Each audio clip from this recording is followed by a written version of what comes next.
è un risultato che io attribuisco fondamentalmente, essenzialmente, esclusivamente a Matteo Salvini. Lui ci ha creduto, ci ha messo anima e corpo in questa partita e soprattutto è riuscito in questo cambiamento di pelle, nel senso che è un soggetto che la Lega diventa nazionale, è un soggetto che si propone che oggi sdogana, secondo me, Matteo Salvini anche come leader europeo. Il governatore del Veneto Luca Zaia fa il punto dei risultati europei usciti dalle urne, un'analisi che si concentra sui 3,5 milioni circa di voti in più ottenuti dal Carroccio rispetto alle politiche e con soddisfazione, spiega il Presidente, sul risultato veneto. Siamo la prima regione d'Italia per Lega e penso insomma, che un governatore non può che gioire di questo, no? C'è sempre una sana piccola competizione nell'andare a guardare il dato, insomma, che il Veneto ne esca come la prima regione e la mia provincia come la prima provincia in questa partita, insomma, dà soddisfazione. Uno sguardo poi anche al voto ottenuto dal secondo partito, il PD. Vedere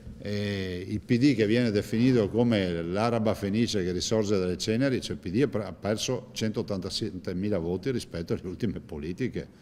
Il passo tra l'analisi del dato nazionale e la battaglia autonomista è breve. Dalle urne, sottolinea Zaia, esce l'autonomia. Noi siamo anche in giro per l'Italia e in particolar modo al sud sopra i 5 Stelle, tranne che in Sicilia e in Campania.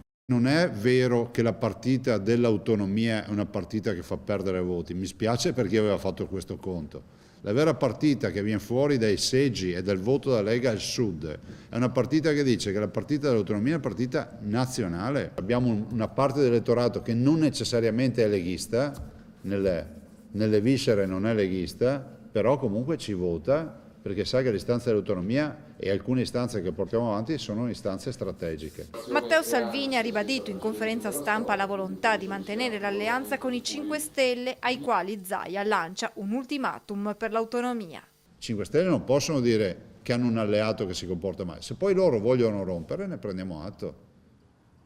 Però sull'autonomia i 5 Stelle dico adesso basta.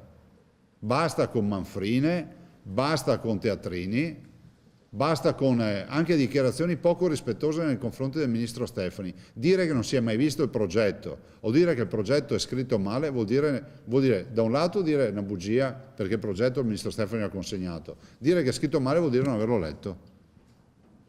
Allora, il popolo del Bignami basta.